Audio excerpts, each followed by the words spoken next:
আসসালামু আলাইকুম প্রিয় দর্শক, আজকের পর্বে আপনাদেরকে তৈরি করে দেখাবো ঈদ স্পেশাল আফগানি পোলাও। দেখে নিশ্চয়ই বুঝতে পাচ্ছেন যে এটা যে কতটা পারফেক্ট হয়েছে, একদম ঝরঝরে। আর মাংসটা ভেঙে দেখায় তাহলে বুঝতে পারবেন। তো দেখুন কতটা সফট হয়েছে যে হাতে চাপে কিন্তু মাংসগুলো খুলে আলাদা আলাদা হয়ে যাচ্ছে। তো A to Z tips and tricks সহ রেসিপিটি শেয়ার করছি। একেবারেই সহজ রেসিপি, আপনারা তৈরি করা দেখলে বুঝতে পারবেন। আশা করছি ভালো লাগবে, চাইলে ট্রাই করতে পারেন আসছে ঈদে। এর জন্য আমি প্রথমে 8 কাপ পানি চুলায় বসিয়েছি বলক তুলে নেওয়ার জন্য। অর্থাৎ ফুটন্ত গরম পানি মাংসে অ্যাড করতে হবে, এর জন্য আগে থেকে পানি গরম করে রাখলে সুবিধা হয়। প্যানে দিয়ে দিচ্ছি 1 কাপ সয়াবিন তেল। তেল গরম হয়ে আসলে দিয়ে দিচ্ছি পেঁয়াজ কুচি। আমি এখানে 2 কাপ পেঁয়াজ কুচি অ্যাড করেছি। লাইট গোল্ডেন হয়ে যাওয়ার আগ পর্যন্ত এটাকে ভেজে নিতে হবে।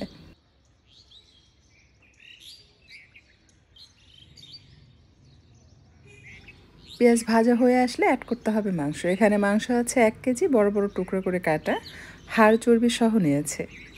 সাথে দিয়ে দিচ্ছি 5-6টির মতো সাদা এলাচ এবং কালো এলাচ 2টি। আপনি চাইলে এলাচগুলো গুঁড়ো করেও নিতে পারেন, আবার চাইলে আস্তও ব্যবহার করতে পারেন। তবে এলাচগুলো অবশ্যই থেতো করে দিতে হবে, এতে করে এলাচ থেকে সুঘ্রাণ বেরিয়ে আসবে।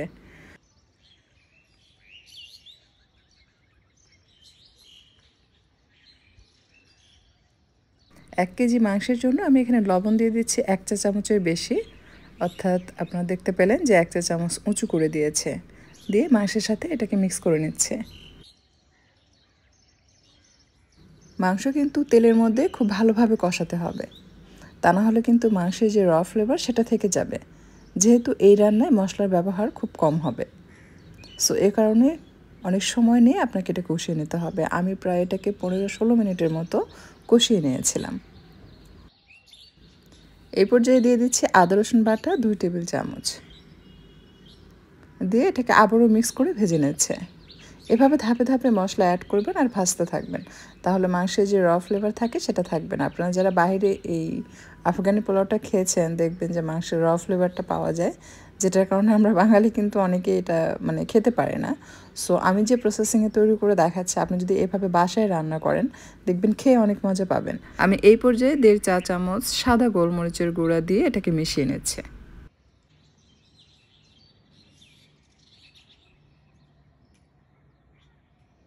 আর এই পর্যায়ে দিয়ে দিচ্ছি জিরার গুঁড়া। প্রথমে 1 চা চামচ ভর্তি করে দিলাম, তারপর আবারও হাফ চা চামচ দিলাম। দিয়ে এখন এটাকে মিশিয়ে ভেজে নিচ্ছে। আর সব শেষে দিয়ে দিচ্ছি গরম মশলার গুঁড়া। 1 চা চামচ ভর্তি করে গরম মশলার গুঁড়া দিয়ে এটাকে কষিয়ে নেব। ততক্ষণ পর্যন্ত এটাকে কষাবো যতক্ষণ পর্যন্ত এটার কালারটা চেঞ্জ হয়ে না আসে এবং মাংসের ফ্লেভারটা চলে না যায়।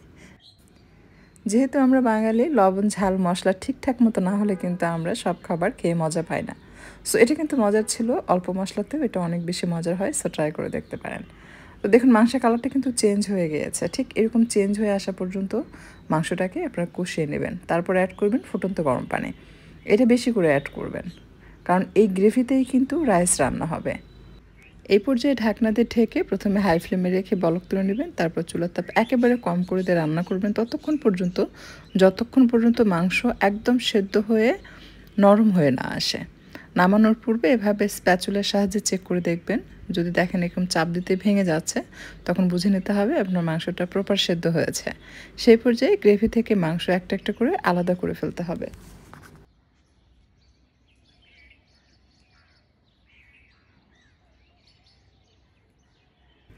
আর এই গ্রেভির মধ্যে যে গরম মশলা রয়েছে, সাদা এলাচ এবং কালো এলাচ, এগুলো আমি উঠিয়ে ফেলে দিচ্ছি। চুলায় প্যান বসিয়েছি এবং দিয়ে দিচ্ছি ঘি গাজর ভেজে নেওয়ার জন্য। এখানে আমি 2টো গাজর কুচি অ্যাড করেছি। একটু লম্বা লম্বা করে কেটে নেবেন, এতে করে দেখতে ভালো লাগে।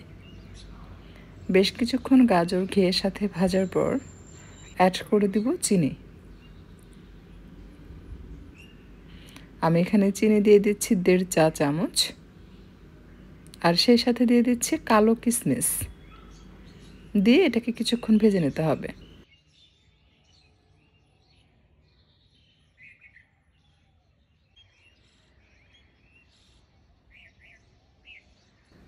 এখন আফগানি পোলাও রান্না করব। এর জন্য আমি সেম প্যানে গ্রেভি কিন্তু মেপে নিয়েছি আপনাদের বোঝার সুবিধার জন্য। কয় কাপ চালের জন্য কয় কাপ পানি এবং গ্রেভি লাগবে। তো মাংস সেদ্ধ করার পর যে গ্রেভি বেঁচে গিয়েছিল সেটা ছিল 4 কাপ, আর পানি দিয়ে দিচ্ছি আমি আরও 1.5 কাপ, আর সাথে দিয়ে দিচ্ছি সামান্য সাদা গোলমরিচের গুঁড়া, আর দিয়ে দিচ্ছি হাফ চা চামচ গরম মশলা গুঁড়া দিয়ে এটাকে মিশিয়ে নিচ্ছে। যেহেতু আমি 3 কাপ চাল রান্না করব, আমরা জানি যে চাল যে পরিমাণ নিতে হয় তার ডাবল পানি দিতে হয়। যদি ঝরঝরে করে রান্না করতে চান সেক্ষেত্রে আপনারা 3 কাপের জন্য গ্রেভি এবং পানি সহ 6 কাপ না দিয়ে একটু কম দিতে পারেন। আমি স্বাদ মতো লবণ অ্যাড করলাম। রাইসের জন্য যে লবণের প্রয়োজন ততটুকুই অ্যাড করতে হবে, কারণ মাংস সেদ্ধ করার সময় আমরা লবণ দিয়েছিলাম, সেটা গ্রেভিতে ছিল, তাই এই পর্যায়ে খুব বেশি দেওয়া যাবে না। মিক্স করে ঢাকনা দিয়ে ঢেকে দিয়েছি এবং হাই ফ্লেমে রেখেছি। বলক আসার পর মিডিয়াম আঁচে রেখে এটাকে পানি টেনে যাওয়া পর্যন্ত রান্না করেছি। যখন এরকম হালকা পানি থাকবে তখন এটাকে উল্টিয়ে পাল্টিয়ে মিক্স করে দিতে হবে।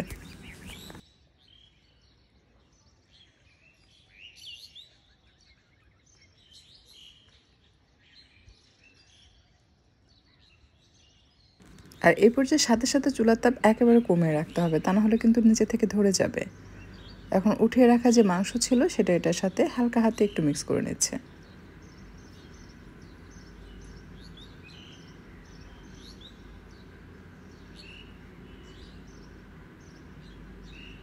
মিক্স করা হয়ে গেলে দিয়ে দিচ্ছি সেই ভেজে রাখা কিশমিশ এবং গাজর, দিয়ে এটাকে সমানভাবে ছড়িয়ে দিব। আমি যে প্যানে রান্না করছি এটার তলানি কিন্তু পাতলা, মানে এই কড়াইটাই পাতলা। এই কারণে যেটা করতে হবে, এর নিচে কিন্তু তাওয়া দিতে হবে, তা না হলে পুড়ে যাবে। যদি মোটা তলানি বিশিষ্ট কোনো হাঁড়িতে রান্না করেন সেক্ষেত্রে নিচে তাওয়া না দিলেও হয়, তবে যারা নতুন রাঁধুনি তারা অবশ্যই তাওয়া দিবেন, মোটা তলানি হোক ইয়া পাতলা হোক। এতে করে নিচে থেকে লেগে যাবে না, কারণ লং টাইম এটাকে দমে বসিয়ে রাখতে হবে।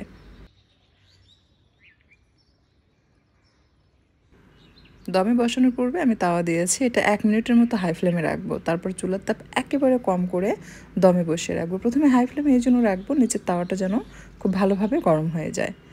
এতটাই হালকা আঁচে রাখবেন যে তাওয়াটা জাস্ট গরম থাকবে। এরকম করে আমি এটাকে দমে বসিয়ে রেখেছিলাম প্রায় 30 মিনিটের মতো।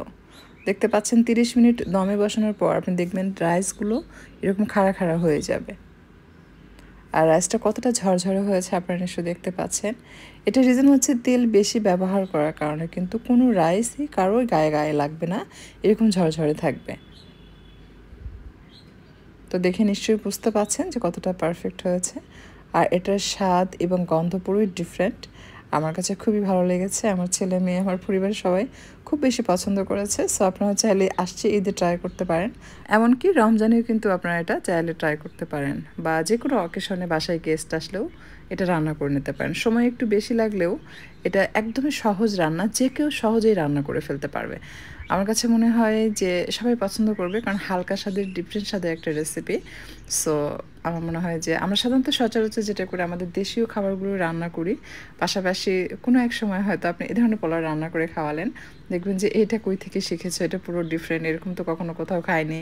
হ্যাঁ, এরকম অনেক সময় কমপ্লিমেন্ট আসে। সো যদি রেসিপি ভালো লাগে লাইক কমেন্ট শেয়ার করবেন, আর এরকম সহজ আর মজার মজার রেসিপি পাওয়ার জন্য আমার চ্যানেলটি সাবস্ক্রাইব করে নিয়মিত চ্যানেলের সাথেই থাকবেন আশা করছি। অর্থাৎ আমি যখনই ভিডিও আপলোড দিব আপনারা সবসময় ভিডিওগুলো দেখবেন, তা না হলে কিন্তু আপনাদের পেজে আমার রেসিপিগুলো যাবে না। কোনো এক আপু কমেন্ট করেছে যে আপু অনেক দিন ধরে আপনার ভিডিও পায় না। এই রিজন হচ্ছে একটাই যে আপনি আমার ভিডিও দেখেন না, যার কারণে আপনাদের পেজে কিন্তু ভিডিও যায় না। সো আপনার যদি হাতে সময় নাও থাকে, ভিডিও দেখার সময় পাচ্ছেন না, জাস্ট প্লে করে রাখেন, তাহলেই দেখবেন নিয়মিত আপনার পেজে ভিডিও যাবে, আর আমার রেসিপি খুঁজে পেতে আপনাদের সহজ হবে।